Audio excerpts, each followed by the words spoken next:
jump right into this. The first order of business is any communications, public comment. Is there any public comment from anyone in the? Seeing none. Anything from members of the committee? No. Okay. I have no new communications, and I think we're going to jump right into the departmental presentation, if that's okay. Our superintendent, Loxie Jo Combs, will be leading us through this discussion. Indeed. We have about an hour for you. If you want to take it all, great. If not, well, okay. if you want to take more, we're going to run into somebody else. So thank you. We'll keep it to the time limit there. First, thank you, everyone. It's really a pleasure to be here this evening again to present my recommended budget for the FY15 fiscal year. Before I begin, I want to commend to you our students, our faculty, and staff. You know that it's quite remarkable what these individuals, the students and the teachers, have done over the last several years in terms of adjusting and adapting and really facing the tough financial challenges that we have faced over the years. And I know most of you have been there with us, walking that walk as well. And I was thinking as I was putting this together tonight that I know that the town manager, Ms. Spidell, in her presentation always talks about the disclaimer in terms of the document being only as good as the day it's printed, basically. And this budget is an example of that because when I first presented this budget, it was about $200,000 less than what it is now. And the reason for that is because our environment has changed quite remarkably since then in terms of some additional needs that have presented themselves. And so today you see a document that is different from the one that I presented to the school committee in January. The school committee has seen this document and has been updated regularly about our situation as well. Right now, there's a $676,000 difference between the town manager's budget and this budget that I'm presenting tonight. You know, that has increased from about a $500,000 difference to begin with. And my job is to present a budget that I recommend to you because it meets the needs of our students. We always keep our students at the focus of our decision-making and resource allocation, and that's the budget that we bring to you today for review. I need to say, before I go on, that we are so excited about the opportunity for the new school and building. We are thinking about that school in this budget and about the work, not only in the bricks and mortar of the construction of the building, but what's going to occur inside in terms of teaching and learning for our students as we put together this budget. So there is some additional professional development money. You know, we have those glorious project rooms that are dispersed throughout the building for all our teachers to be able to access and utilize. You know that we're conscientious about how we're looking at our technology, not only the infrastructure, but the opportunity for purchases as part of the MSBA program in terms of furnishings that they provide an allowance for, if you will, an allocation for. And all of that goes into how we're thinking about this budget and how we're putting it together. We are also thinking in this budget that it's a good opportunity for us to reinforce what our district goals are and what we're committed to and our core values for our students. You know, at a recent school building committee meeting, we, for the first time, saw some images from the architect that show us the interior views of this beautiful building. And I'm not embarrassed to say to you that I had tears in my eyes looking at those images and thinking about how proud this community is going to be of that facility and what happens in that facility. You have that pride now in terms of what's happening over in all our schools, and we appreciate the support that you've given us. This budget, I need to tell you, is constructed to meet the needs of more diverse learners that we have in our community today, in our schools today. It's also constructed to be sensitive to some goals that the school committee had put into operation at the beginning of this year, or adopted at the beginning of this year. And as superintendent, it's certainly my responsibility to make sure that the budget I construct doesn't ignore those goals. So those kinds of things are in here. And those goals centered around really looking at trying to reduce some of the fees that have been growing throughout this period of time, that we've been in some financial challenges actually over the last 10 years, if we look at athletic fees, of course. And to also look at the increased requests that at times for students bringing their own materials to school that have been made over this course of time as our internal working budgets have decreased the expense side, the non-personnel side of the budget, and some of just the basic materials that parents have started to provide. So those things are part of this budget and part of the overall philosophy that we utilized in constructing the budget. So with that, I'd like to move on to just a quick overview of our enrollment. I think probably those of you who follow the schools and follow the school committee presentations have seen our October 1 enrollment figures. October 1 is a real marker. We use that for a year-to-year comparison because that's when our first large report goes into the state, and it's a report that generates a lot of the funding mechanisms, if you will, that the state uses in terms of our allocation through Chapter 70, as well as other kinds of title and granted programs. So you can see at the primary school from 2012 to 2013, our overall enrollment has remained really stable as of October 1, with 512 students being enrolled down there. You see our attendance. I have to tell you that out of district means students that are enrolled in that particular school but may receive their services outside that school. And so you can see that there are 2 students in grade 2 that receive their educational program outside the Lunenburg Primary School. We call those out-of-district placements. The 2 preschoolers that are noted there are students that are only coming in for some support services.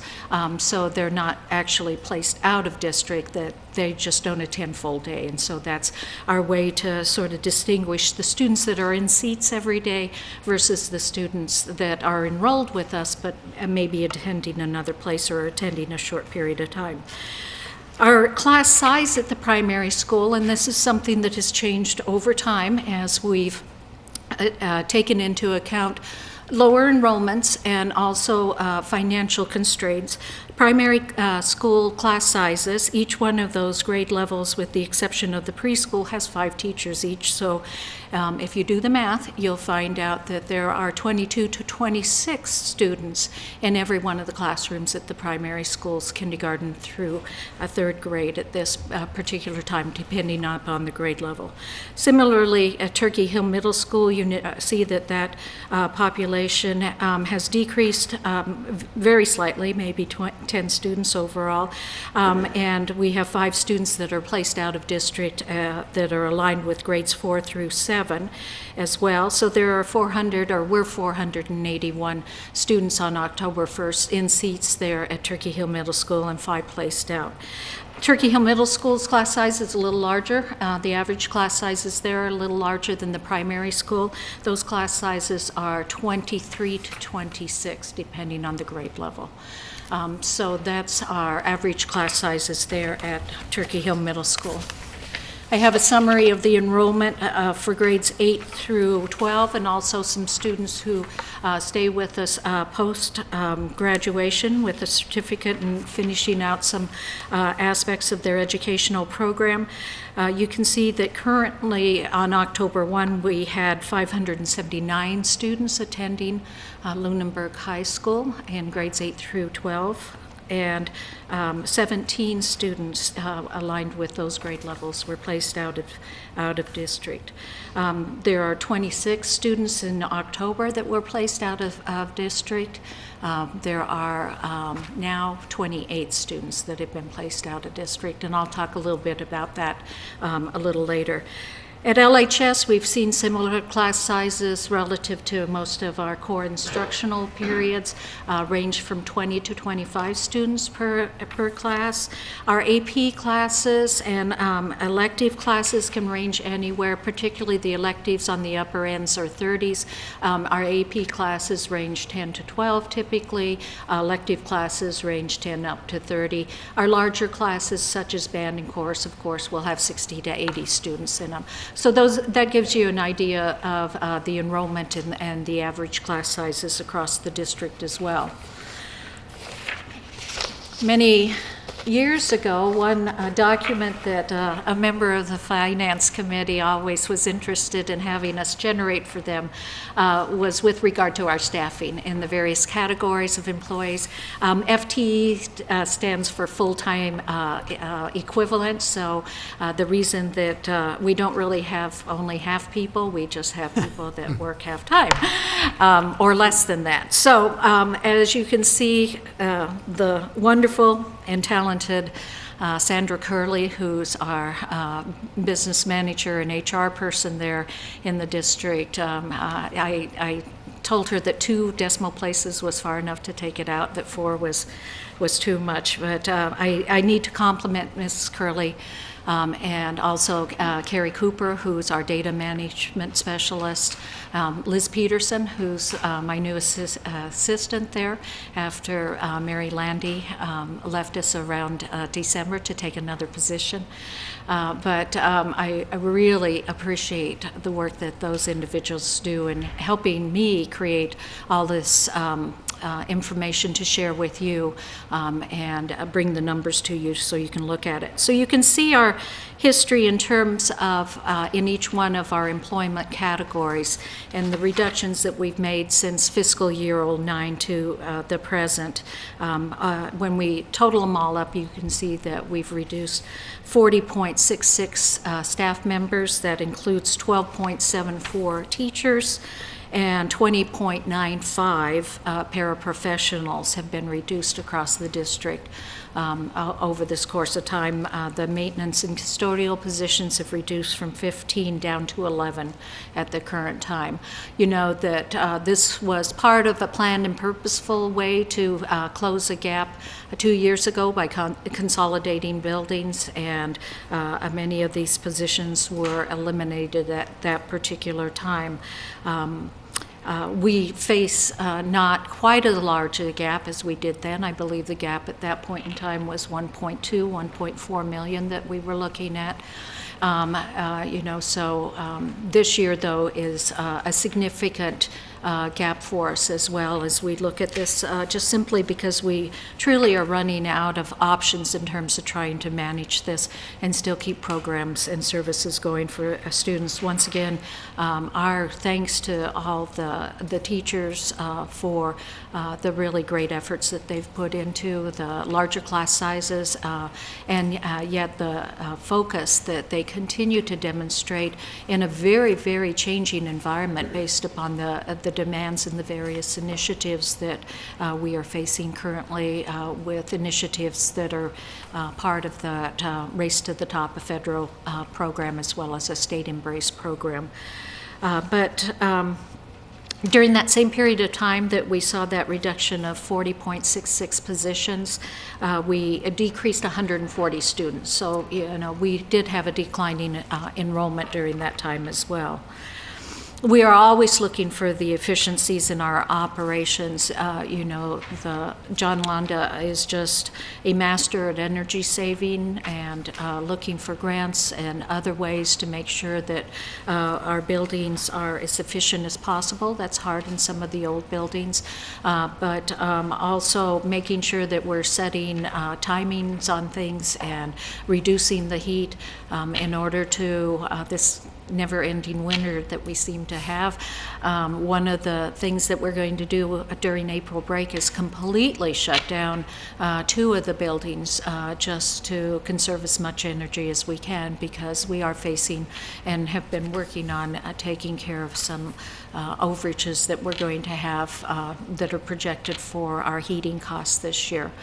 Just because I'm sure all of you are facing the same thing in your homes. With the square footage that we have, it gets enlarged, shall we say. But I also have to talk about the savings that we've generated by adopting efficiencies in terms of working with the new technologies, doing as much as we can using applications that makes our work more productive. And that happens in fiscal areas with the Munis system. We have now been able to move all of that purchase requisition process online.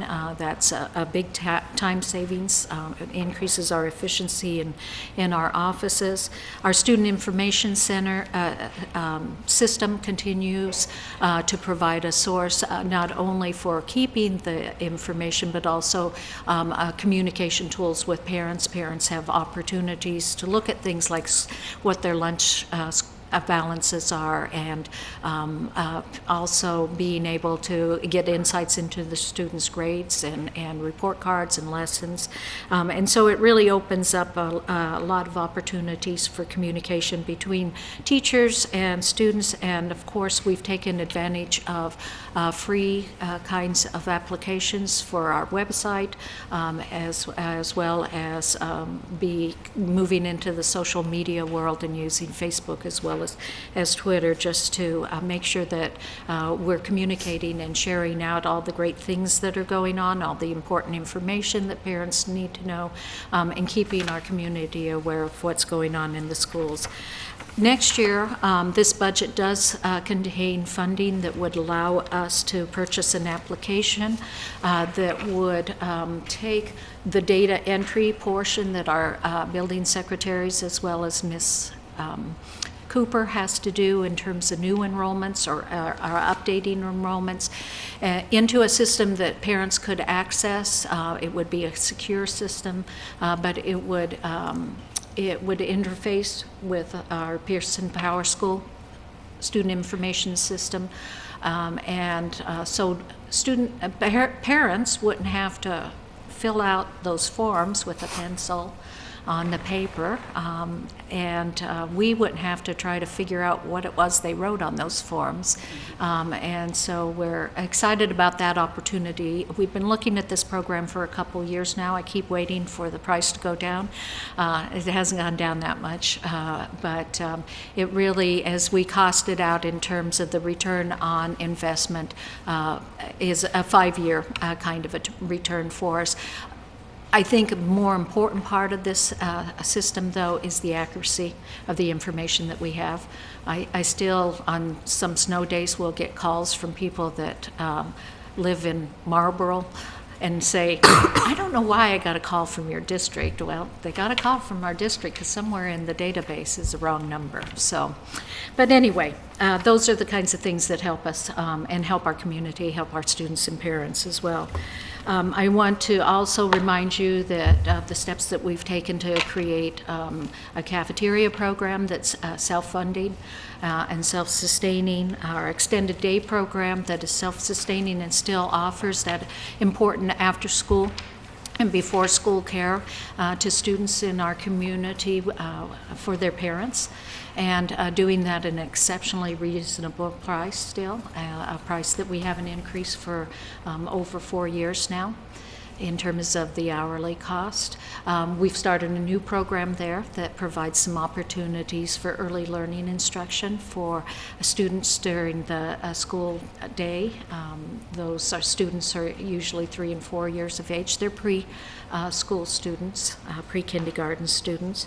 And so those are a few examples of not only efficiencies, but ways that we're reaching out to our community and providing services and opening opportunities to the students, of course, School Link Services, the community program that Ms. McCarty-Gillette operates that provides support for families and play groups, as well as informational sessions for young parents throughout our community, is available through our schools there at TCP as well.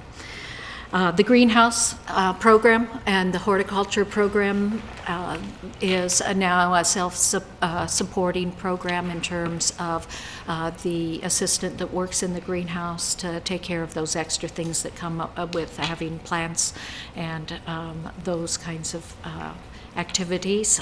It's a program that we're so very proud of and so excited about because of the opportunities. And later tonight, I hope to post on our Facebook page the great work that the kids just came back from the Boston Flower and Plant show and brought home several first and second and third place ribbons, and then they're very excited. And if you have some time, stop by Lunenburg High School because their plants are there in the library, and we'd love for you to stop by and see them in person.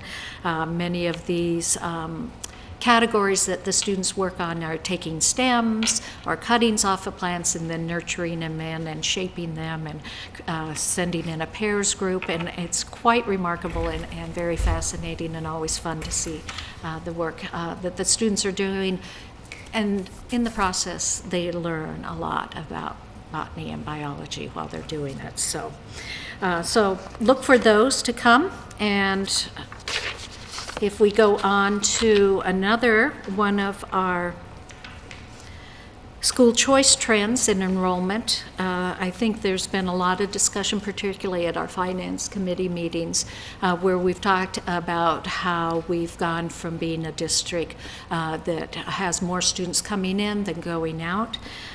It's been another area of interest for the community and for us. It's driven in terms of what's flipping that is our large class sizes. We just simply do not have the opportunity or willingness to open up and fill in seats when our class sizes are already 22 to 26 students per class. We, in times past, would open up at the middle school level. We've traditionally opened up at the high school level for the freshman class, and we continue to do that. But that's about 10 openings per year, and those do get filled. And we also keep school choice open for our 11th and 12th graders, the juniors and seniors. If their parents are moving during those years, we do open those slots for choice for those students so they can finish their high school career in a school that they probably vested in at that point in time, should they choose to. Those are the openings that we have. I think you all are aware too that some of the new developments in town, while they're bringing students to our schools, they are also not bringing students to our schools because we've shared with you the data. We're just putting those numbers together now because we recently had our school attending report, and so we're finalizing those numbers that will be submitted to the state, and we'll be hearing back from the state and our surrounding communities about students that might move to Lunenburg, but they stay in the school that they were in and they continue to attend there under choice.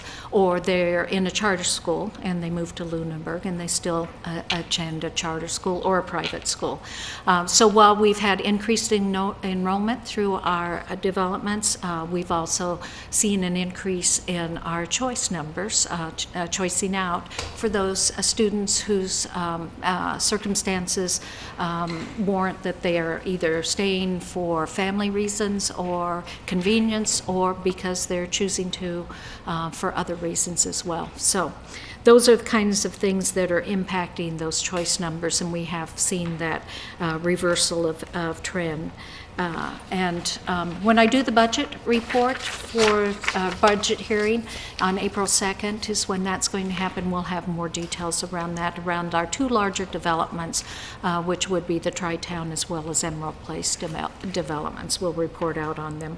Wanted to remind everyone that on the next slide you'll see our history from start to finish. around our non-resident agreement with Shirley.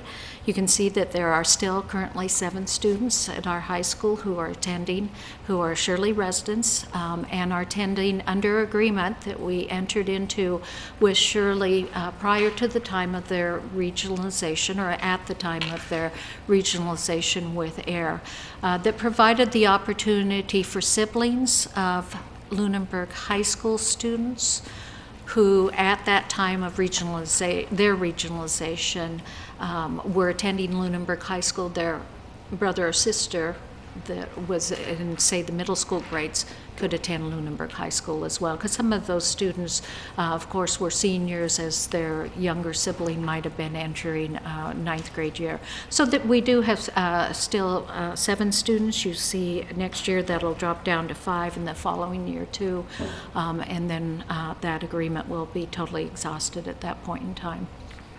Those still have budget implications for us because we still get revenue from the students. Shirley does still pay tuition on those students to us, and so we have certainly not the revenue that we used to have coming in, but we still receive payments for those students. On the next slide, I've summarized for you what are some primary drivers right now in our budget. LEP stands for Limited English Proficiency, is what that abbreviation stands for. Those are students who come to us who are not speaking English or not proficient in English, and you can see the increase that we've had over time in terms of those students, with 27 this year. And we have, many different languages now present in our schools, with students from Germany as well as China and Latin America countries. So our community is more diverse. In order to meet those students' needs, this budget includes an increase in our teacher who's a specialist in teaching English as a second language to students from a 0.5 that we've had for quite a while to now 2. Would be what we need in order to provide the required number of hours of direct English instruction to students. And that's not full-time. That's a sheltered English emergent is what it's referred to. And so those students are in classrooms and working alongside their peers and picking up the language and getting extra supports as much as possible from their teachers. All our teachers are going to, over the course of the next 2 years, have the opportunity to take an important class that the state has put together called Retail, and it's a retooling, it's a teaching of teachers in our classrooms of how to assist those English language learners while they're present in the classroom. We're excited about that training.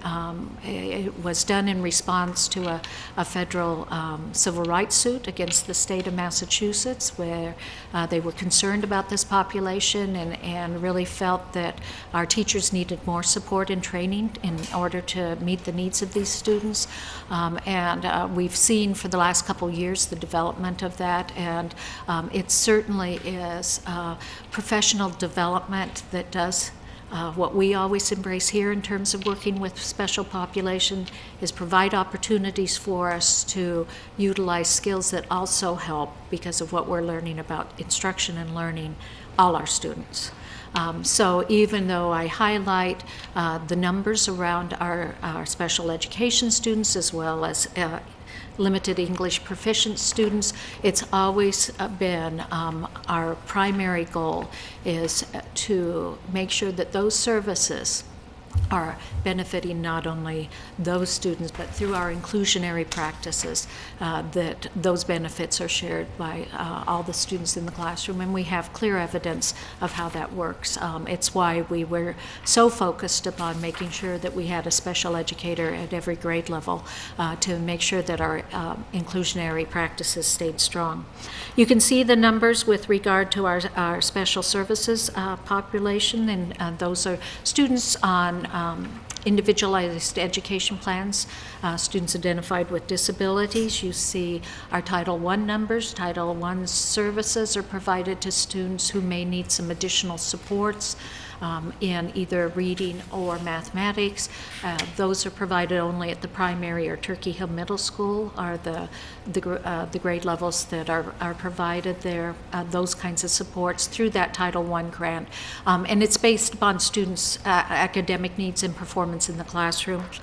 And so it's one of our interventions as we support all learners and what we refer to as our tiered support methodology, where students who are not making the kinds of progress we anticipate to be making, we start changing the kinds of instruction and instructional supports provided in order to make sure that they're able to either get over a hurdle that's present right then that's holding them back and then move on forward, or to determine if there are more long-term kinds of supports that may be necessary.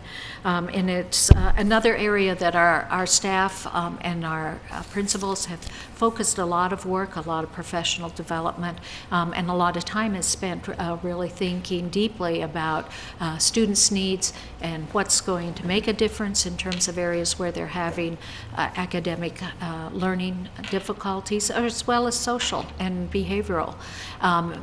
Doing an intervention, doing the supports, and saying, is it working or not working? And if it's not working, we need to change it again, because we don't like wasting children's time. It's too valuable in terms of their learning to be doing things that really aren't making a difference in that. And so it's a real action research, a real closely monitored process to ensure that that time spent, which is driven by budget and resources, is reaping the kinds of end results that it intends to. And then finally, you can see what's happened with regard to applications. The federal classification is for free and reduced lunch, and you can see the numbers and how those have increased over the years from FY10 at 156 to 243 at this current time. Any questions on any of that? Can I ask a couple of school choice questions? School choice? Yes. You bet. That number of 67 this year, that includes students choicing out to other public schools as well as charter schools? No, it's just public schools. The charter school number would be a different number. Okay. And I don't have that in this table. Nope, that's fine. What's the average tuition? Like, what do we normally pay for a student to go to another public school? It's $5,000 is what we're assessed for that. And then if there are any special education increments or services, those increments are added onto it. Same way with students coming into us. Okay, so I guess it's more of a comment than anything. To see 67 students leaving our district, that to me is a big number. And I know they go for a variety of reasons. Mm-hmm. I'm just hoping that the school district is exit surveying, for lack of a better word, and sort of keeping track of why these kids are leaving. Because if there are fixes that are relatively inexpensive, that could potentially cut down those numbers and keep some of those students in our district. I would assume if 23 students returned, we could absorb them depending on what grade level they were at. I'm just looking at the figure of 182,000 and saying that would be nice to have in our pocketbook. Mm-hmm. Mm-hmm. So that's just my opinion on the school choice part. Because I know then there's more, then there's the charter kids too. So we could be potentially looking at, and I know that reimbursement or however that payment works is different for charter, but at some point we do lose money for those charter kids too. and they left for a reason. And I'm hoping people are aware of those reasons. Does that make sense? You know, like, so you're keeping track of why these kids are leaving. Yep. You know, are we all of a sudden seeing a whole bunch of one grade level leaving? And is there reasoning behind that? Do you know what I'm saying? So that maybe we can try to start keeping some of these kids instead of them school choicing out. It's always our goal. We don't have good measures around that because a lot of those choice kids are students that haven't come to us.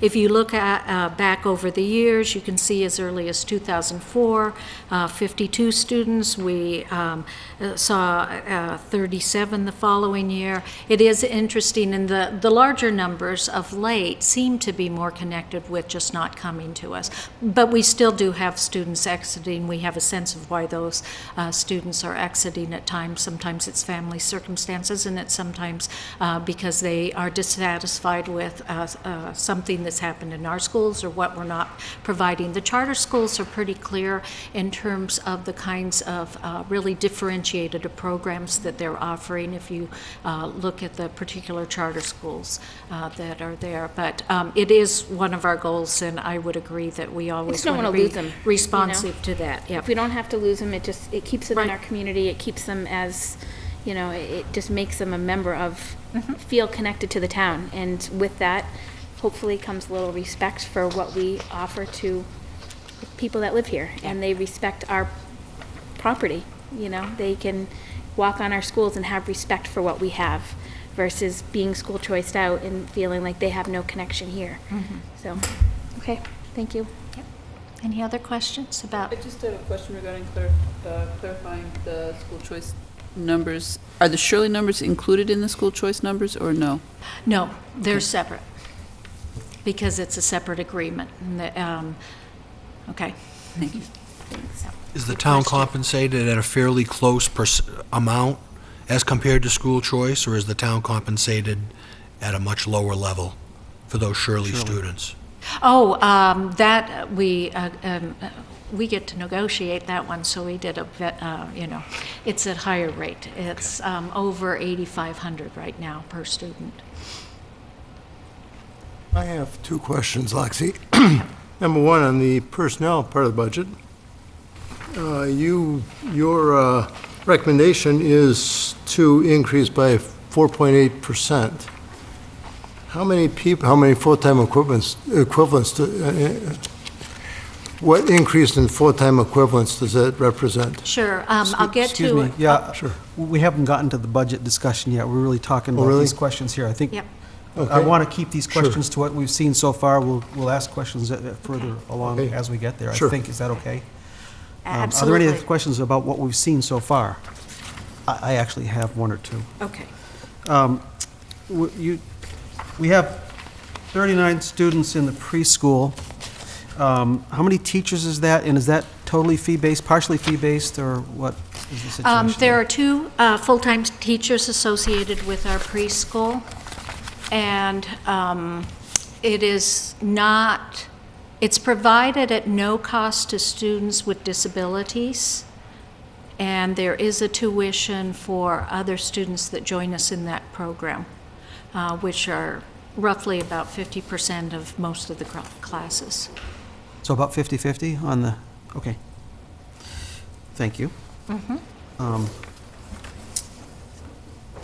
Somebody asked that question already. Oh, in the special programs enrollment slide, you have FY11 Title I is empty. Is that a zero? is. Or is that a unknown? That's an unknown, well, that's a bad number because before it had 221 there. That's probably a bad number, too. And I said, that doesn't make any sense, so I just removed it. I should have pointed that out while I was doing Just that, was sorry. curious if something else Yeah, happened. there. yeah, I don't, it's a bad number, so I didn't put it in there. I didn't mean to cut you off, John, No, it's so we'll okay. get to that when All we do right. that. Okay, you want to, Okay? anything else? Steve? No. Oh, okay. So you can see the summary there in terms of from our actuals for FY13 through what our current allocation and spending is across personnel and non-personnel items, and then what's recommended. And as I pointed out at the beginning of the presentation, that non-personnel portion has increased by about $200,000 since our last iteration of this to the public. So overall, it's a 4.82% increase in personnel, 13.96% increase in non-personnel, for an overall increase of 7.69. And we are, definitely cognizant of the fact that I know the governor's Chapter 70 money is flowing through. The increase overall is about 3.5%. I think in terms of when we take out the increase in Chapter 70, it's about 1.3, 1.5% of additional funding coming in the town manager's recommended budget. And we still are far apart.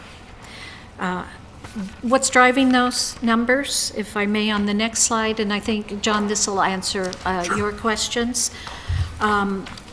We're still bringing in from Choice. At its heyday, we had teachers and tutors salaries in the non-resident. I'm sorry, I said Choice, but I meant non-resident, and to some degree Choice. And we've been needing to bring those into the general operation budget as those revenues have dropped off, or eliminate the positions, so it's been one of those. This year, this typically had been our target for bringing in was around 200 to 250,000 per year. We had planned to step down over a period of 4 years. We're at that point now that we're looking at a 30,000 this year of needing to come into the budget from the non-resident, that is actually totally non-resident. I know I said I left the word choice here, but that number is totally non-resident. We're not bringing anything in from Choice at this point in time. We're anticipating Choice will stay pretty stable for us next year. We have added these positions at this point in time, or we're recommending adding or reinstating. The 1.5 limited English proficient teacher that I talked about before. 3 paraprofessional positions to help support students in classrooms or in our substantially separate classrooms, basically 1 per building is what we're looking at, and those were reductions that were actualized last year. As with all things, the exchanges, we reinstated music, and to reinstate music, we added another position and a half in terms of paraprofessionals to balance out the budget. And then a maintenance position was also, is being recommended by Mr. Londa to be replaced there. Currently, Mr. Londa is very hands-on with a lot of the maintenance since we only have 1 maintenance person, and so Mr. Londa with certain activities is needing to actually do that work alongside our 1 maintenance person. Our history in the district is to have 2 maintenance people and then a grounds person, as well as the custodians. The total increase there, you see the dollar amount connected with those positions. Certainly the major driver to that, because the English language learner ELL teacher is a more specialized teaching position, and so the costs for doing that are a little bit more than an entry-level classroom teacher in terms of the salary schedule because of the credentialing involved. So that is that 1.5 amounts to about $111,000. The 3 paraprofessionals is 68,000, and the maintenance position is 42,000. So that comes up to that total of 241. Athletics, we are looking at, because we had targeted lowering fees, an increase of about $26,000 to the budget to begin stepping down the athletic fees. We're also experiencing a good impact, if you will, around athletics in terms of some increased transportation. That appears on the next slide, but that's a result of the fact that we're about to lose two fields. A practice field and a football playing field as construction begins. And you can see that this budget recommends a reorganization of our instructional technology program to provide for a network administrator. And if you read the Lunenburg Ledger last week or a couple weeks ago, I had the opportunity to speak about this great donation that the PTO made to the schools that allowed us to put another iPad cart at the primary school and Turkey Hill Middle School and a netbook cart at the high school. And that was the generous donation of $24,000 by the PTO. But the most important part of this story, in addition to the generous donation, is the fact that we have the infrastructure and we have the capacity to make sure that those devices are getting into the hands of teachers and students very quickly. And our teachers have already had the opportunity to participate in some training and even just using these devices. And so it's quite remarkable with that infrastructure now shored up.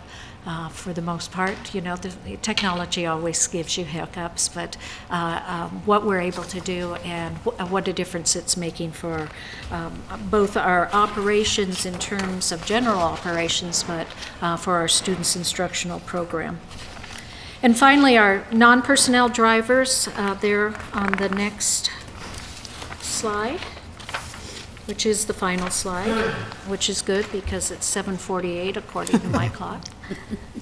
Our tuitions, and these are out-of-district tuitions for our students who are going to receive their educational program outside, and that increase from the last fiscal year to this fiscal year, or the recommended FY15 is $466,000.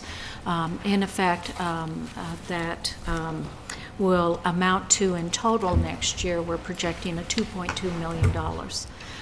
And that's not contained in the budget because we're anticipating and we hope to see from the Circuit Breaker program $660,000 that will help in the payment of those tuitions as well. The thing about Circuit Breaker is that it's a reimbursement program. And so the district, the towns pay the money that first year, and they don't see that reimbursement coming until the next year. There is an opportunity to apply for extraordinary relief, but the mark to get there is pretty extraordinary. And so we seldom have qualified for that, even when we've seen things like we have since January to now of an increase of $175,000 in placements. And so we've made those adjustments this year by freezing the budget and doing everything we can, shutting down the buildings to make sure that we're conserving as much energy during those breaks as possible. In FY13, we spent 1.5 on tuitions out of district. 605 of that was paid from Circuit Breaker. FY14 was 1.7. And we are anticipating $575,000 in Circuit Breaker reimbursement. And in now we're at 1.8 currently as of today.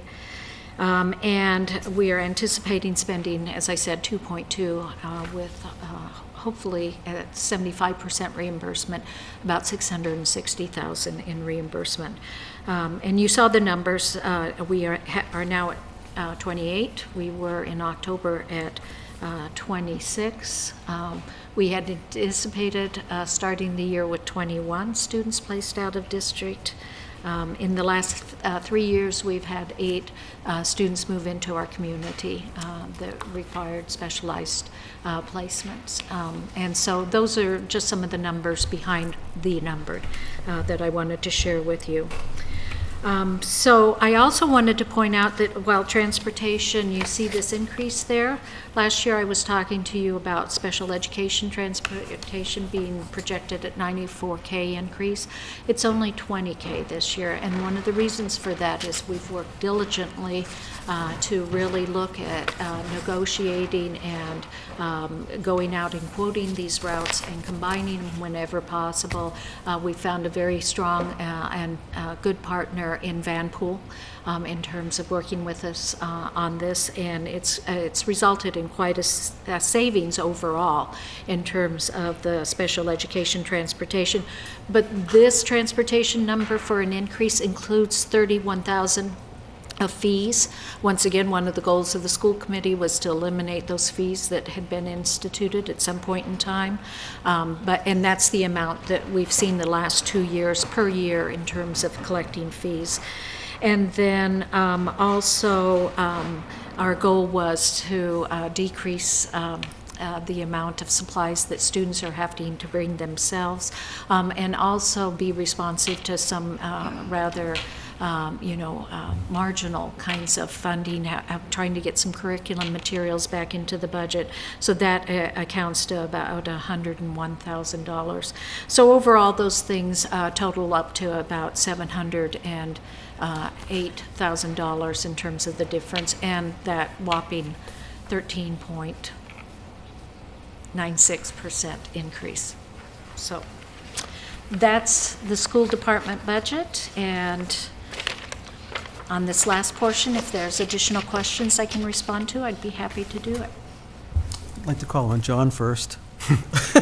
Well, actually, you did, I should have actually waited, because you did, Loxie, respond to the 2 questions I had regarding tuitions, because they seem to be the big driver. Yeah. And I guess I understand that the town expects to spend this much money non-reimbursed, net of the reimbursement for 28 students, right? Correct. That is mandated? I'm sorry? That is mandated? That is, Yes, it's to meet those students' needs, is what it is. And, it's a situation where I certainly don't want to paint a picture that is blaming to those families or those students whatsoever, because, these are students with highly specialized needs. We really work hard.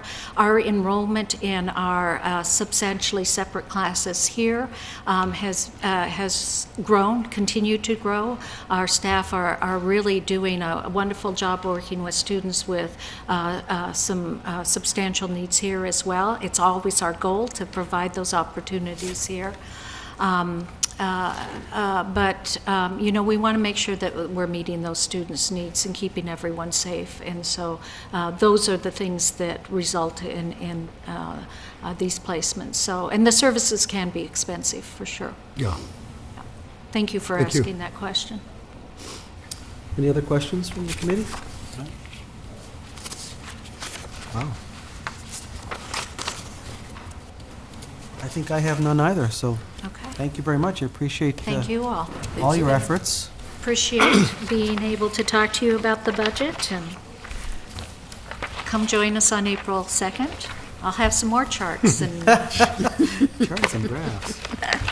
Isn't that Arlo Guthrie? Thank you. Thanks. We are slightly ahead of schedule, but I think our next presenters are in the room. So I'd like to introduce our Lunenburg representative to the Montechusett Regional Technical Vocational School, Barbara Reynolds, who will introduce our presenters for this evening. Hello, thank you. I'm going to move to the side, as I'm told to do, because we're going to change technology around here. And I want to get out of Carrie's way.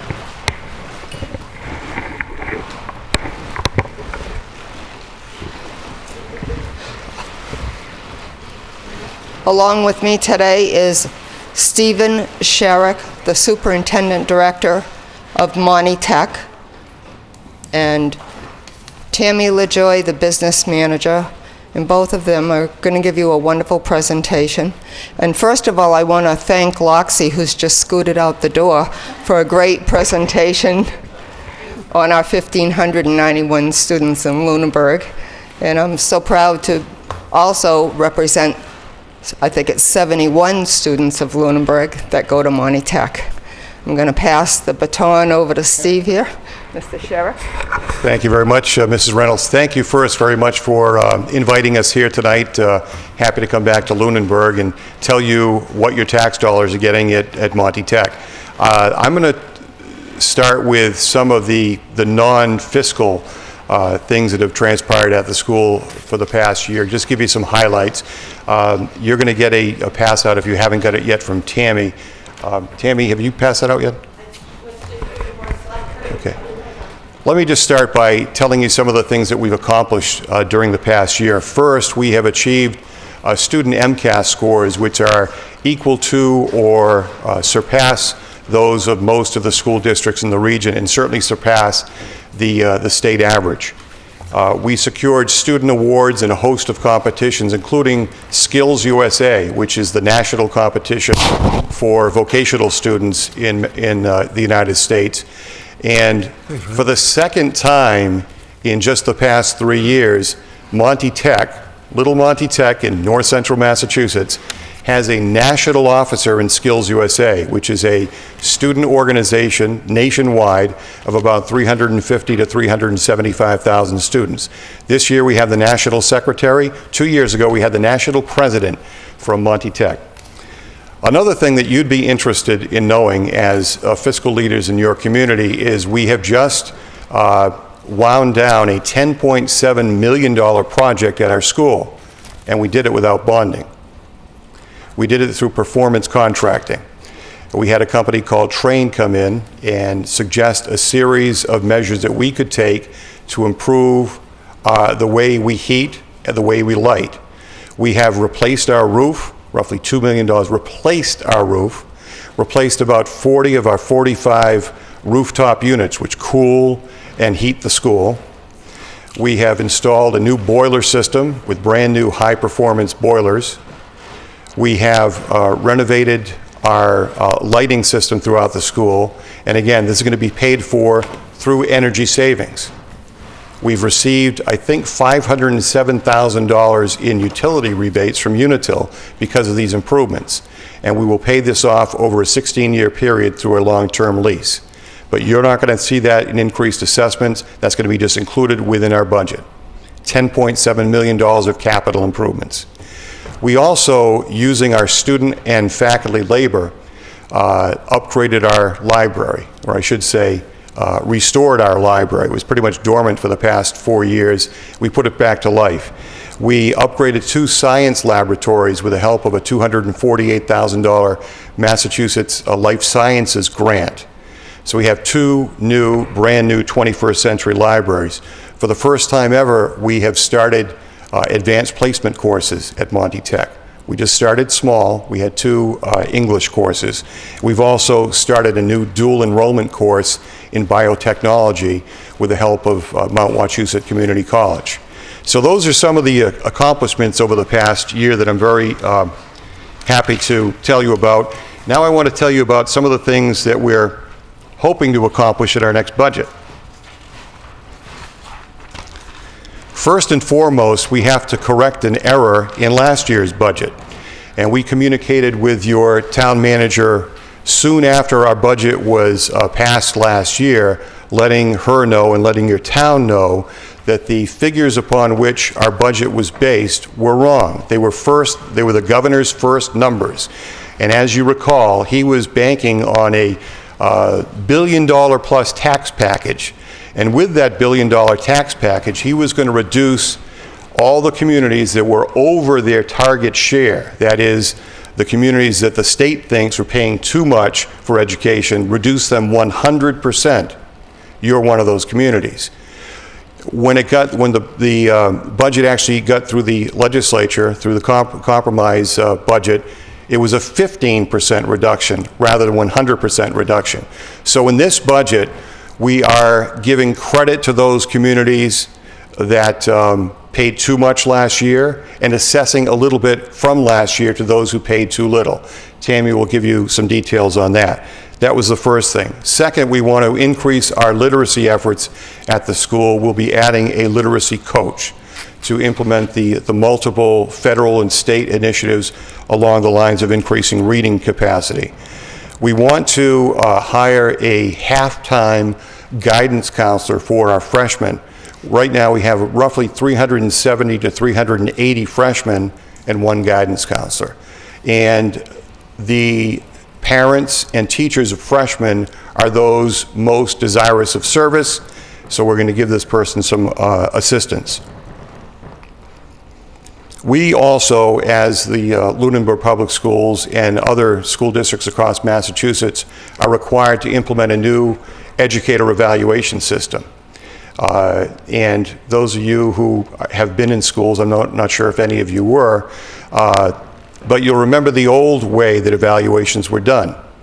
Pretty much the administrator would tell you, hey, I'm going to be in your class in a couple of weeks, and you'd prepare, and no surprises. You'd give a lesson. The administrator would go back to the office, write something up, maybe talk to you, maybe not. That's the end of your evaluation, probably for 2 years. The state imposed a new system, and every district is required to follow it in one shape or other. That requires multiple visits now, short-term visits, observations with teachers, unannounced. So no longer dog and pony shows, but actual, you just walk into a classroom, sit down for a period of time, and it depends upon the district how long that time period is. Take a snapshot of what you see, go back, write it up, talk with the teacher, have goals for the teacher for improvement. It's created a lot of work for administrators statewide. We've found that, yes, we could do it with existing staff. We couldn't do it well. So we propose in this budget a full-time director of evaluations to assist in that process. We also have some professional development funds in there to also assist in the process of implementing the EdEval system. Finally, I guess I'd like to tell you that we are going to put in this budget a small amount in our stabilization account. This was authorized last year by 10 of our 18 communities, and it is just for capital needs. This year, we propose to put $25,000 into the stabilization account, but you won't see that again. That's going to be fully funded by our excess and deficiency account, basically internal funds to fund capital improvements. So with that, that's pretty much what we've done the past year, what we hope to do in this budget. And with that, I'm going to turn over to the ACE finance person at the school, Tammy LaJoy, who's our business manager. Thank you. Thank you very much.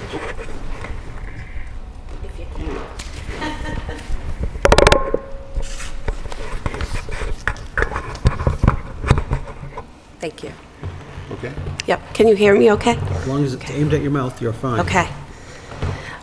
I know I'm very tall, so you might have a little trouble seeing past me to the PowerPoint, but I gave you copies in front of you also. So I'm going to be starting the PowerPoint on page 6. Superintendent already went through the first couple of slides with you. A couple of things I want to say about this budget that's before you first. It's about the budget you see is about $86,000 above the required net minimum school spending. Due to a couple of factors that just recently happened since the school committee certified this tentative budget on March the 5th, a couple of things have changed. So we're going to be going back to them to recertify a different budget. It's going to be the same budget number, gross budget number, but a couple things have happened. The state legislature, Senate and House came with a local aid resolution. So they decided that they would give the numbers a little earlier this year because of those problems we all had last year. And they said that they will agree with the governor's numbers in the House 2 budget on Chapter 70 funds minimum net school spending numbers, required local contributions. So that's one change since we did this budget.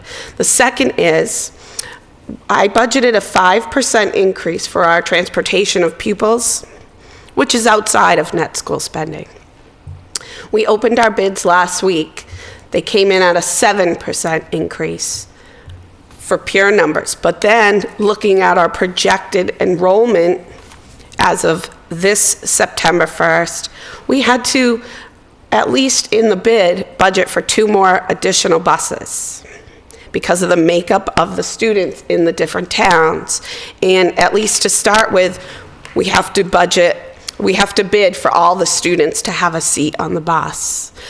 So that actually made it become a 10% increase. So essentially, we're going to be going back to the school committee to ask them to certify the same gross budget number you see before you, but it will now be not over minimum, there'll be nothing over minimum net school spending. The budget you see before you will be at net school spending. So those are a couple of the changes. And we'll get into that a little further into my presentation. So with that in mind, I'll start with the slide. What goes into our budget? What are the factors of it? And it's of all school budgets. The foundation enrollment, and I'll go through this quickly because I know you've seen me do this presentation before you a few times. It's the number of students enrolled in your community as of October 1. It's also the number of students who live in your community that go to other school districts, in our case, other vocational schools. That's school choice, you know that. And it's also, we have a Chapter 74 post-secondary program for our LPN students. It also includes those students. And the next factor is the foundation budget. Again, that's calculated by the state. It's calculated for each school district, and it represents the minimum spending level to provide an adequate education. And the third number is the net school spending requirement. That's what I just spoke of. In years past, or in a lot of school districts' cases, foundation budget could be the same number as net school spending requirement. And I'll explain both of those numbers too. In our case, for the past couple of years, those two numbers are different, and I'll show you why. So if the first major factor is our foundation enrollment. So what's going on with FY15? Our foundation enrollment number is 1,467 students. It's an increase of 14 students. We do expect, as you can see over the past few years, back in FY11 to 12, even 12 to 13, we had some rather significant jumps in enrollment. But you can see over the past couple of years, it's becoming more leveled off. We expect that to continue because we are basically at maximum capacity within the school. So we only expect that number to fluctuate by these small numbers you see over the past couple of years. Again, the next sheet is just a breakdown of the communities and the number of students that make up that 1,467. And you can see for your community, you have 71 students in our foundation enrollment number on October 1. That's 3 student decrease from last year, or the current year.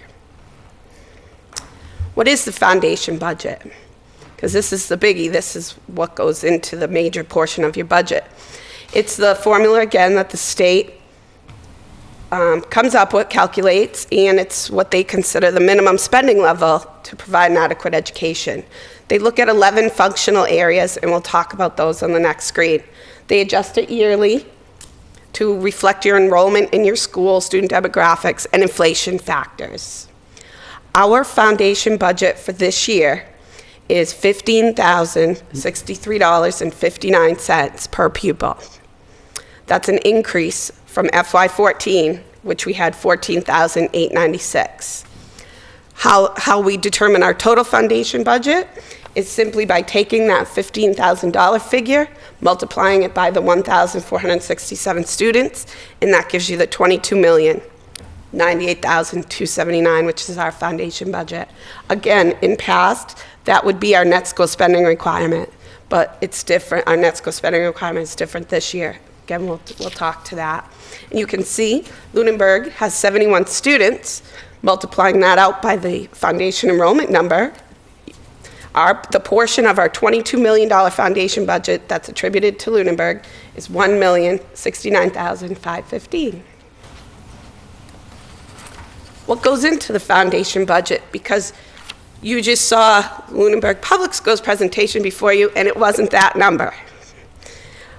This slide shows you how the makeup of the foundation budget is determined, and these numbers change by inflation factors, but you can see every grade level has a different amount attributed to it. So your public school, your comprehensive school district looks much different than ours. We only have vocational students at Monty Tech. So you can see we're in the highest category, the 13,005. That's the base per pupil. That's what you start with. And your school district would see very different numbers because you would have students in every category across. And you can see the different rates. And again, vocational education is the most expensive because we're expected to provide the same services as the comprehensive school academically, and we also run 20 shops. The equipment's very expensive and whatnot. So that's how that comes into play. The items in the blue are the additional, what they call above base. They give it to you on top of the base numbers that are to the left. Special ed, that's in district, the first number. The second one is special ed tuitioned out. And the last two are your students who are on free and reduced lunch. For each one, there's an incremental rate increase. And at the bottom, you can see the average foundation rate is $10,486 per pupil. That's for the state. Going to the next screen, you can see how this works for Monty Tech. You can see we are in column 10, vocational.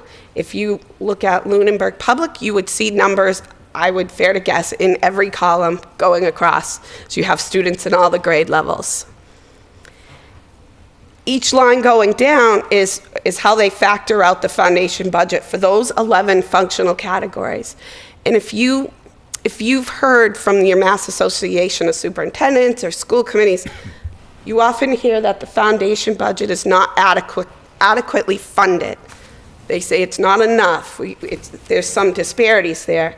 The two main categories that they're speaking of that they feel are not funded to the levels that they need is number 10, employee benefits, and number 11, special ed tuition. We don't have any students in that column because we don't have any tuition out students. You come to Monty Tech or you don't. But those are the two where they think that the foundation budget is not keeping up with the costs that are actually. In this case, they attribute $1,621,504 of our foundation budget to employee benefits and wages, and we're well close to $3 million. So you can see in those categories, so you can see the disparity there. Then going over through the incremental costs above base, column 11, special ed in district. If you read the notes at the bottom of the screen, you will see that head count is an assumed percentage. And for your K to 12s, it's a 3.75%, and for vocationals, it's 4.75. We have 240 special ed students in the school, not 70. As when you look at your own foundation budgets too, you'd see a lot less than what you actually have in there. Again, that's just an assumed percentage, so they give you that above. We have no special ed out of district. Again, you come to Monty Tech or you don't. Low income elementary, we have no elementary students, but you can see 460 was our free reduced lunch count as of October 1. So you get additional funding for that. All those totaled out gives us the $22,098,279. And when you divide that by the number of students we have, 1,467, that's where the 15,064 comes from that we talked about at the beginning, which is the basis of our budget. The third major factor in our budgeting is net school spending. Simply put, net school spending is Chapter 70 plus the required local contributions from our communities. This is the reason why, and we'll talk to it a little further, this is the reason why Our net school spending requirement is different from our foundation budget. That'll be on another screen. What is in net school spending? It does not include your bonds, your pupil transportation, and any capital expenditures. So that's why the budget is higher than, our gross budget is higher than our foundation budget, because you need to factor in all of these other costs that go into it. The next screen is a snapshot from the Department of Ed, explaining what our FY14 Chapter 70 was, and going forward to FY50 and how they come up with the new numbers. I want to kind of, no, I'm going to stay in line. You can see our Chapter 70 number at FY14 was $13,764,000. Going down under the number 2, 3, and 4, we've already talked about how we arrived at the foundation budget number, 1,467 students times 15,064.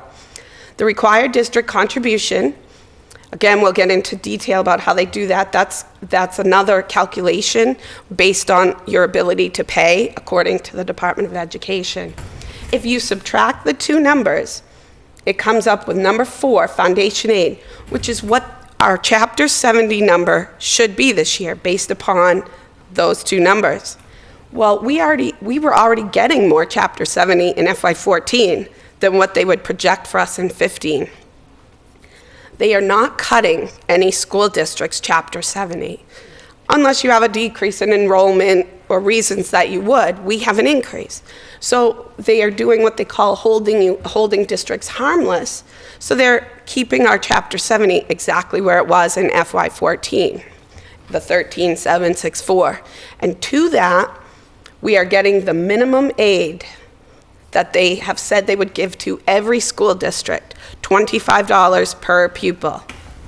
When you hear that, we're minimally giving every school district $25. That's where that comes into play. And you can see that in number 10. So we're not getting additional Chapter 70, but we're getting the minimum they plan to give to everybody. So they take those two numbers, and we come up with the $13,800,675 that you see. That's what we will get in Chapter 70. That is the reason, I'm moving over to the right-hand column now. If you see the number that I have the arrow pointing to, required net school spending, $22,380,994, that is the reason why that number is higher than the foundation budget. Normally those two would be the same in years when Chapter 70 plus required local equals net school spending, but because they're holding us harmless, as they are with, I think, 200 other districts, school districts in the Commonwealth, they expect us to spend it. They're not just going to let us, have it and put it in the bank somewhere. So that's why they increase our net school spending requirement. That's why it's above our foundation budget. Okay. Next screen, slide 14. This is a breakout of where our spending is coming from for the budget. I'm over in column 15.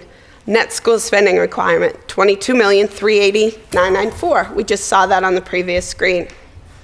Our transportation and operating budget, again, this is the number that will change once we recertify because it's going up. Our capital budget is $290,000. Again, that doesn't count in net school spending. Vehicles, $40,000. That's a capital expenditure that they don't count in your net school spending. But we are funding both of those line items through E&D, so there's no additional assessment to the communities for that. Our bonds, which is the principal and interest, this is the 20-year bond for the school renovation project that we did in 2000, $1,210,099. It comes up to our total gross budget of $25,640,833. Then we have our revenues. I showed you the Chapter 70. The transportation is reimbursement is what's currently on our cherry sheets. Miscellaneous reductions, we are proposing using $400,000 from E&D. We are very, very close to the E&D. Last year we were at approximately 2.3% You're allowed to have 5% of the upcoming year's budget in your E&D account. We're at like 2.3%. But as Mr. Sherrick told you, due to that renovation project, we received $507,000 in utility rebates. That went into our miscellaneous income this year, which will roll into E&D, and we committed to use that to offset the assessments to the communities to help pay down that debt. That's the $400,000. Our school building authority, we are still under the old method where we get the check every year. You know, if you go out for school building authority money now, they pay you right up front because they don't want the bonding, they don't want the interest costs, they don't build that in. We're still under the old methodology that they pay us yearly till the bonds are paid, which is 2020. Okay. Just about to ask the question. The next slide is it's from the Department of Education.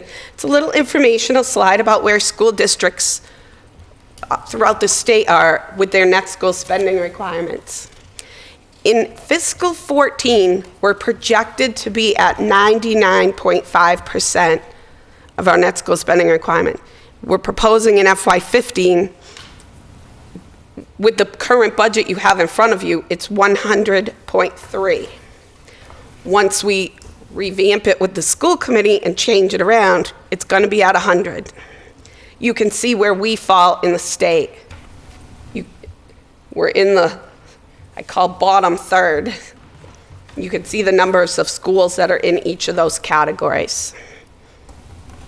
That's just for informational. Okay, so I explained how the budget comes about. How does your assessment come about? It's made up of a few different sections. The first one is your FY15 required minimum contribution. That's determined by the state. And we'll talk about that in a second. In FY15 only, there'll be an adjustment for the corrections we needed to make from the FY14 budget. Mr. Sherrick spoke to that when he started speaking. That was because he explained how the governor had 100% reduction to communities and the legislature ended up 15. They did that in late June, July. At that point, all of our communities had already approved the assessments they had, and the school committee did not want to go back and ask communities for more money when you've already set your budgets. That's why the committee chose to send the letters and put you out, I guess I'll call it on notice, that will make the corrections in 15. So that's what that comes about. The next section is the transportation and other operating expenses and capital and bonds.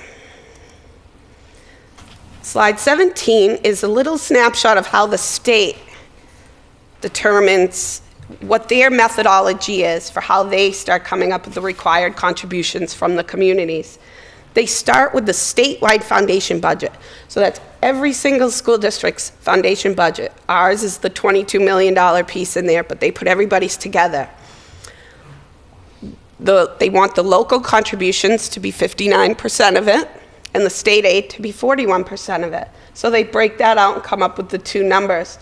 Then they say, what percentages do we have to take from property and income to take exactly half from each? And they have a total property value of the state, and they have the total income levels for the state. And they just figured out what would make it half. That's where they come up with those percentages, the 0.3624 and the 1.5113. We'll see how that comes into play specifically for Lunenburg. Individual communities' total target local shares. So again, we saw this year, they're using the 2012 total equalized property valuation for your community, multiplying it by that 0.3624%. And they're using your 2011 total residential income, multiplying it by the 1.5113%. They add those two numbers together, and they call that your combined effort yield. When we say you're over target share, that's what they feel Lunenburg or every other community's ability to pay for the schools are. That's how they arrive at that number. And they cap it at 82.5% of the foundation budget. That's of all the school districts you belong to. Because there are some communities out there that are very wealthy, and their combined effort yield would be more even than the foundation budget is for their school districts. There's few of them left. And so they cap it at 82.5%. Well, you can see there's 131 of them are still left out of 351 communities. How are they getting you to your preliminary contribution? They're taking what you paid in FY14 and they're multiplying that out by your revenue, municipal revenue growth factor. I always say, don't shoot the messenger on that one. The Department of Revenue picks, comes up with that number. We don't. And you can see it's based on your revenues and your property Proposition 2.5 levy limit. This is the other change that I talked to you about that happened since the next section, that happened since we approved our budget, that will affect Lunenburg positively.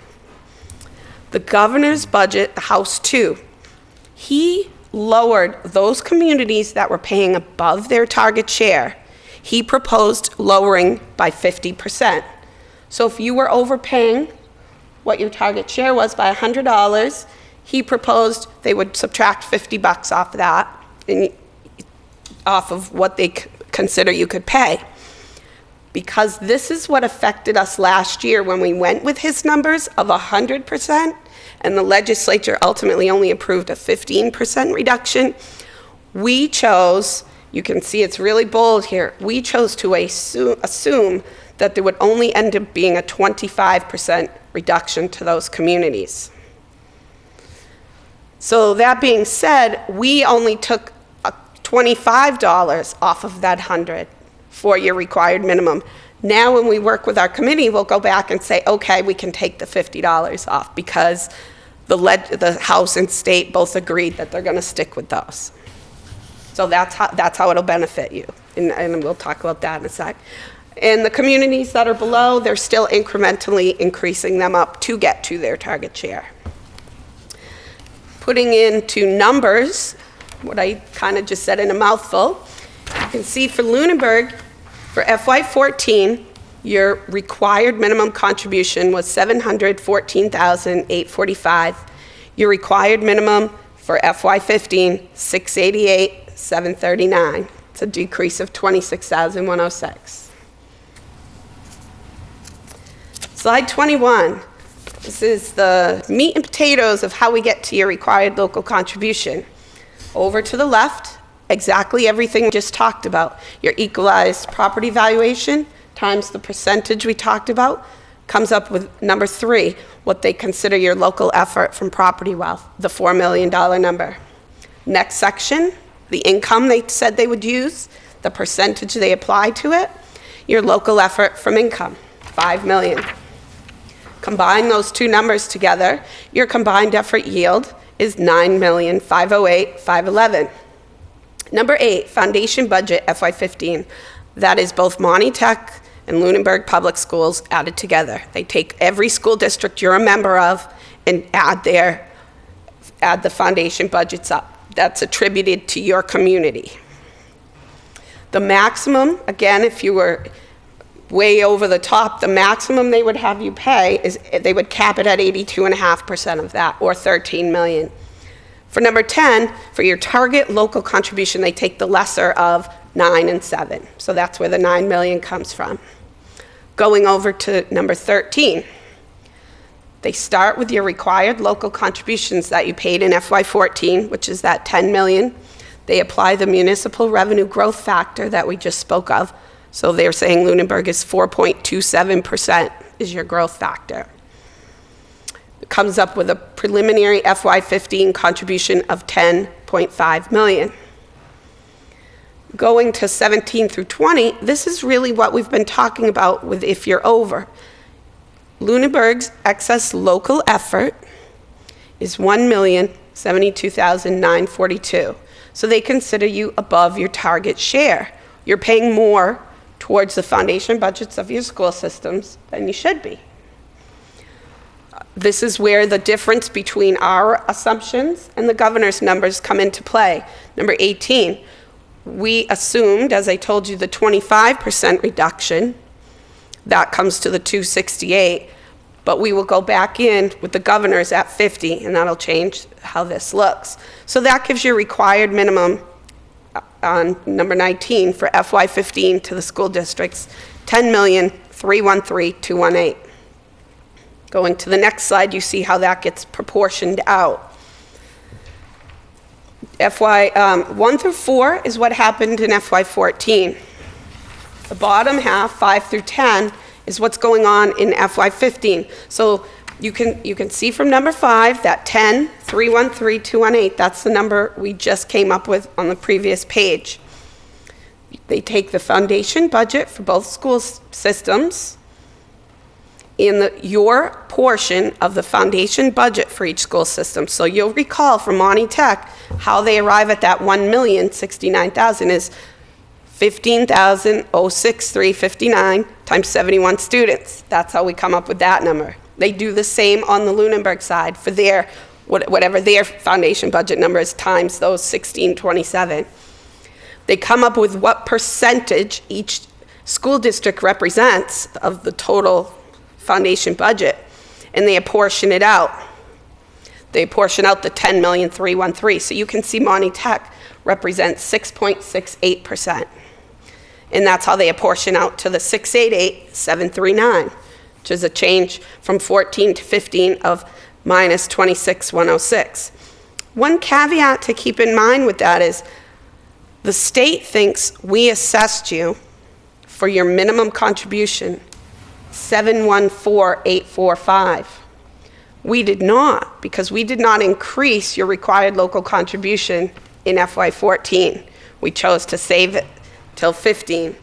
You'll see on the next slide, yes, what we really assessed you for your required minimum contribution. After the budget was said and done, they said you should have paid 714,845. What we calculated based on the governor's numbers, your required minimum was 665,601.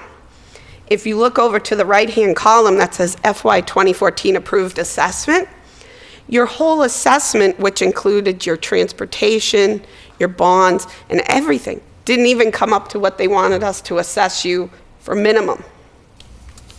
So there was a variance there of 49,244.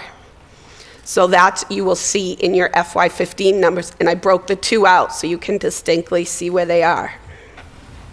So when the state says it's a $26,000 decrease from last year's required contribution to this year's, yes, using the 714, it is. But if you use the number we assessed you last year, it is not. The next portion of your assessment is transportation, capital, and bonds. Transportation is transportation of pupils. We subtract out the revenue we anticipate getting from the state for reimbursement and any other additional revenues we're putting in from the school district, i.e. excess and deficiency. And we apply that operationally because in the district agreement, there's two methods of ways we assess you. Operationally, which is based on the number of pupils you have at Monty Tech divided by the total number of pupils at Monty Tech. The other two, the capital, which is our capital costs, which I again said we are putting E&D to fully fund that, so you will not see that will be a zero portion of your assessment. And bonds, which is the principal and interest, less the school building authority aid we expect to receive. Those are based on the capital apportionment of your assessment, which is done by what we call your school attending children. That's the children in grades 1 through 12. The reason not kindergarten, there wasn't kindergarten when the district agreement was signed. So we use your 1 through 12. We get those numbers from your superintendents of schools, from their office. They provide those to us. We take that number and divide it by the total number of school attending children in our district, and that gives you a percentage of capital. The next slide is, again, just another version of the total budget, but it breaks out each section of your assessment. So the blue on top, again, the gross budget. We talked about the things that don't count for net school spending. They're subtracted out. We come down to the 22 million that we've seen on previous screens, subtract out the estimated Chapter 70 number, and that comes up with the total required minimum contribution of the 8,583,19. And that's all the numbers that are calculated that are given to us by the state. The next one you see is the FY14 required minimum contribution changes.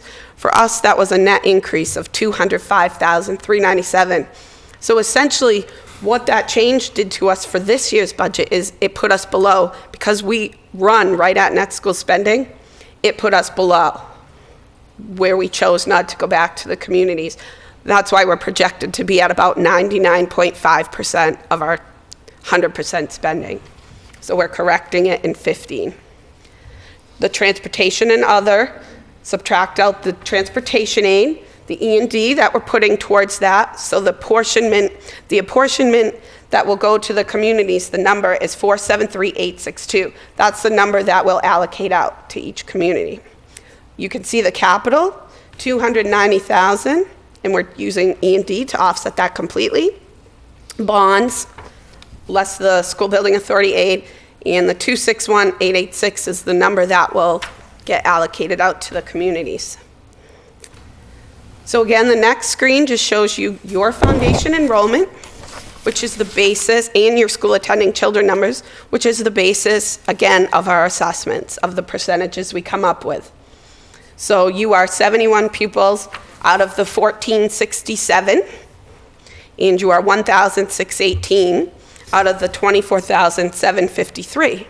The next slide, 27, shows you what percentages that breaks out to. So you are 4.84% of our operating budget and 6.54% of our capital budget.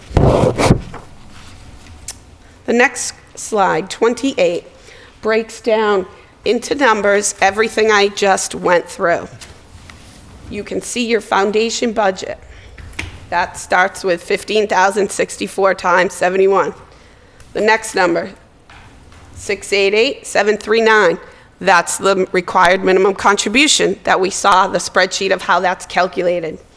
The 49,244, that's the piece we under-assessed in FY14.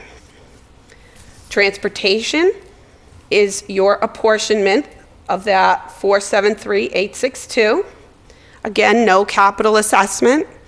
And the 17,124 is the percentage, is your apportionment of the bonds. So that comes to a total proposed assessment of 778,046. That is the high number. We anticipate that going down because of the changes that I just spoke of with the local aid resolution, somewhere in the neighborhood of 15,000.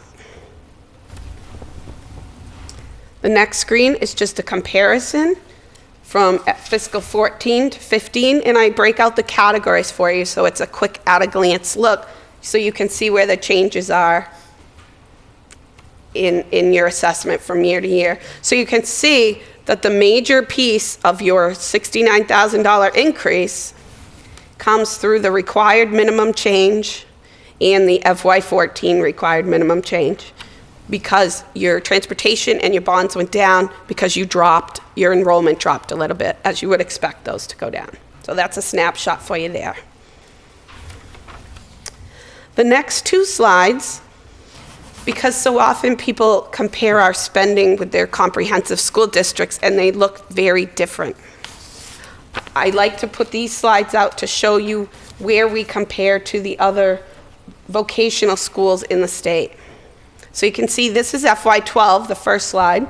We're fourth from the bottom with 17,281 per pupil.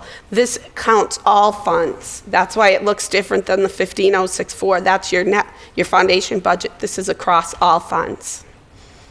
And if you go to FY13, we're approximately seventh from the bottom, still at the 17,769.42.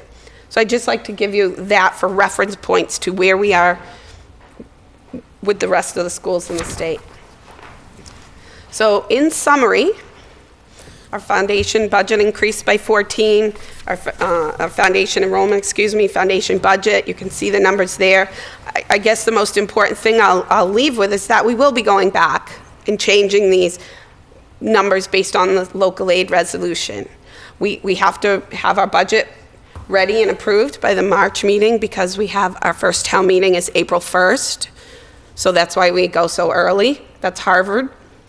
And so you will be seeing something different. That was the most, but that's how we got there. And I guess the other thing I'll leave with is we had a budget increase from all our department requests of 7.8%. This is a 3.45% budget increase. We cut it to keep us right at the net school spending number. We don't increase it to get to that number. We had to cut it significantly to get there, and we feel that that's due to the towns because we know the economics of the day, and we try to provide the most economic education with the best possible results. And that's my portion. Thank you very much. Are there any questions from the committee? I guess I'm trying to understand, do you start with a number and work your budget back, or do you build a budget up from the instruction? I guess you have a number, Yes. and then you just fill it in. I mean, you No. fill it in with things you need, but it's like, Yes. basically, you start with a number. We start with all the departments put in their requests. They work with their department coordinator to get to their reasonable budget. That's where we start. The business office, I do all the salaries based on contractual agreements, and we put everything in that we need. And we have that budget. That's the budget we would love to have, but it's not economically feasible. So when we see how the numbers come out from the state, we make some serious, hard decisions and difficult cuts. Fortunately for a vocational school, our salaries and fringe benefits are at about 66% of our budget because we have such expensive equipment and supply costs for copper and steel and everything. Fortunately, we don't have to, we start with those. We start making the cuts to those types of things before we have to go to the personnel, because we're much different than the comprehensive school district that is usually made up about 85% of their budget is personnel and fringe. So we're very fortunate that we can take hard looks at how can we can we get some better deals on some of our supplies? Would it be a little cheaper if we bought those now for next year? Should we get the textbooks now? We start making those decisions to get down to the budget to keep us as close to just our required minimum spending as possible. I'm not saying we can do that forever because we're making some serious cuts, but that's what we're trying to do due to the economic times, is keep the assessments as low as we possibly can. Yeah, well, I guess the point of the question was, since a lot of your presentation was on how we get to the community's participation, I think I was assuming that the state set a lot of the figures. Yes, So, they do. and that's why I was wondering if you started with that number in terms of how the assessment was drawn. Okay, but that was just trying to understand the process. Did I answer you You did. properly? You answered me just Okay, fine. Okay. Thank you. I'm a little long-winded, so sorry. Just to put some context, that's usually where the questions are. How did our assessment get here? So, that's. And any other questions from the committee? No, nothing from me. Are there any questions from the public?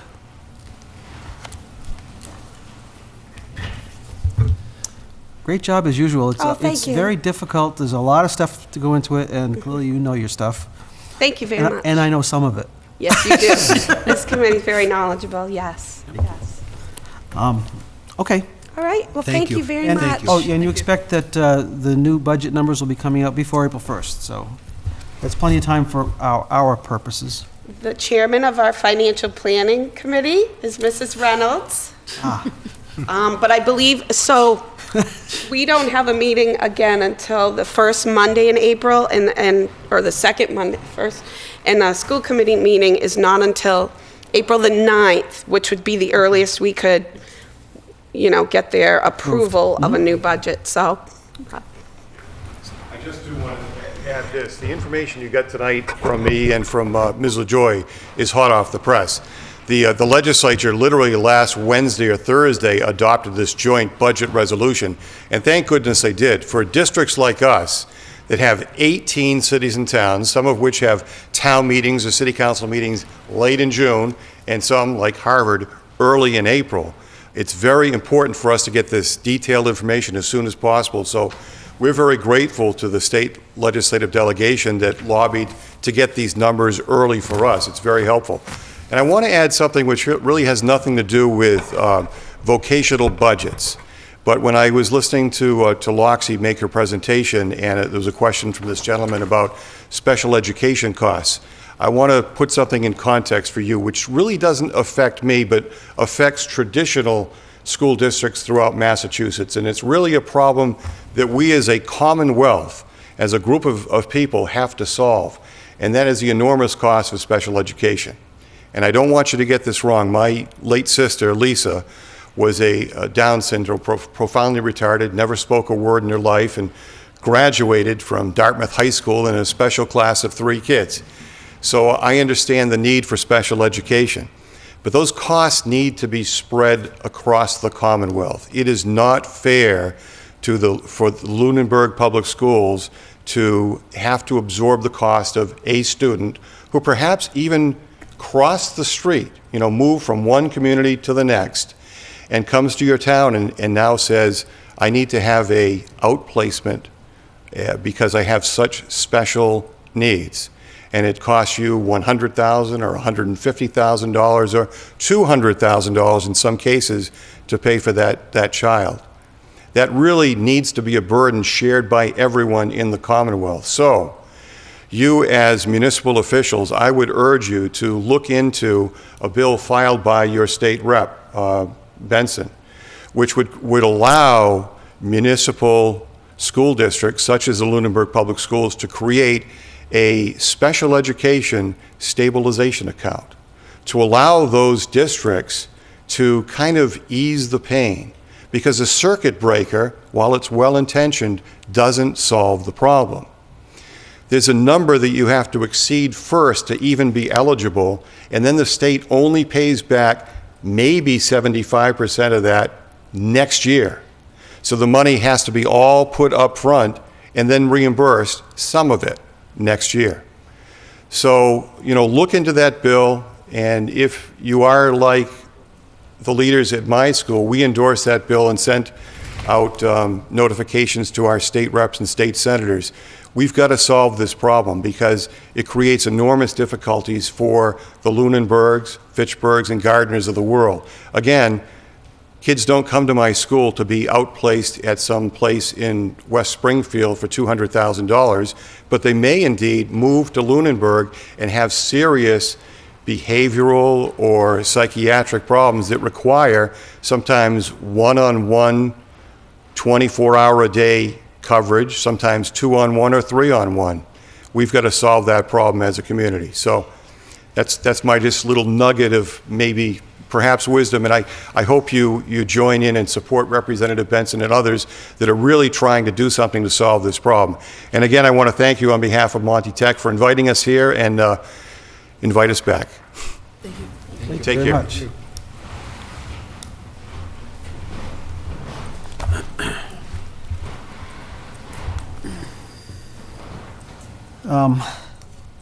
We have several other minor things on the agenda, but I don't really think there's much for us to cover. I would like to ask the town manager if she has anything in particular that we need to be aware of. No, I don't have any. No? No. Oh, that was way too easy. Then I think we're going to try to wrap this up. We have no other guests. No one else wants to come speak to us, so. And we're meeting every week, so we'll always find something to talk about next week. Next week, meeting at 7 o'clock. I believe we'll be talking to the sewer enterprise portion of the budget. all other moneyed articles.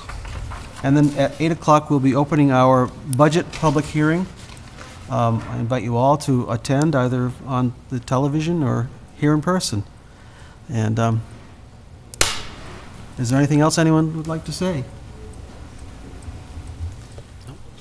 Motion to adjourn? I second. Any discussion on adjournment? Hearing none, I'll call for a vote. All those in favor? Aye. Opposed? We are unanimous. Thank you very much, everyone.